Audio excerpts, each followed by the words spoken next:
বন্ধুরা কখনো পাতিল দিয়ে ছোট মাছের আঁশ ছাড়িয়েছেন? নিশ্চয়ই কখনো ছাড়াননি।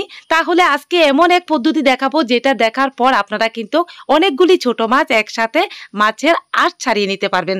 বন্ধুরা সেটা দেখতে হলে অবশ্যই পুরো ভিডিওটা দেখবেন। এখানে দেখুন একটা পাতিল নিয়েছি, আর এই ধরনের পাতিল কিন্তু আমাদের সবার বাড়িতে থাকে। তো আমরা কিন্তু ছোট মাছ বাড়িতে আনলে অনেক ঝামেলা মনে করি কিভাবে এতগুলি মাছের আঁশ ছাড়াবো। তো বন্ধুরা আপনারা যদি এই পদ্ধতিটা জেনে রাখেন তাহলে কিন্তু আপনাদের একদম অনেকগুলি ছোট মাছ আপনারা কিন্তু একদম অনায়াসে মাছের আঁশগুলি ছাড়াতে পারবেন। বন্ধুরা আমি এখানে যে পাতিলটা নিয়েছি সেই পাতিলের পিছনের দিকে যে সাইডটা সেটার মধ্যে একটা একটা মাছ নিয়ে আমি এইভাবে কিন্তু একদম 1 সেকেন্ডও লাগবে না কিন্তু মাছের আঁশগুলি তুলতে।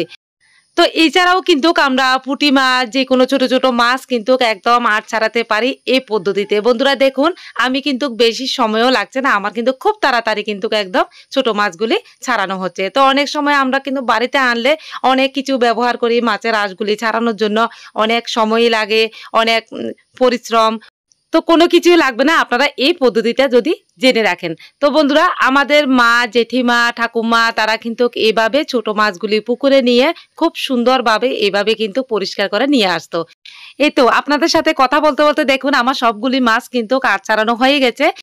এবার একটা কাঁচি দিয়ে মাছের পাখনাগুলিকে খুব সুন্দরভাবে আস্তে আস্তে করে আমি কিন্তু কেটে নেব। তো বন্ধুরা আপনারাও কিন্তু বাড়িতে ছোট মাছ আনলে, এছাড়া পুঁটি মাছ যে কোনো মাছ একদম সহজভাবে আপনারা কিন্তু পরিষ্কার করে নিতে পারেন। বন্ধুরা আমার এই পদ্ধতিতে আপনাদের কেমন লাগলো অবশ্যই কিন্তু জানাবেন। তো আপনারা যদি দেখতে চান আমি কিন্তু বড় মাছের আঁশ কিভাবে ছাড়াতে হয় সেই ভিডিওটা আপলোড করেছিলাম, অবশ্যই দেখতে পারেন, আমার চ্যানেলের মধ্যে আছে।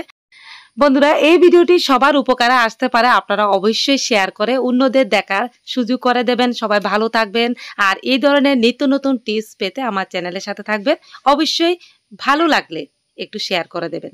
সবাই ভালো থাকবেন, সুস্থ থাকবেন।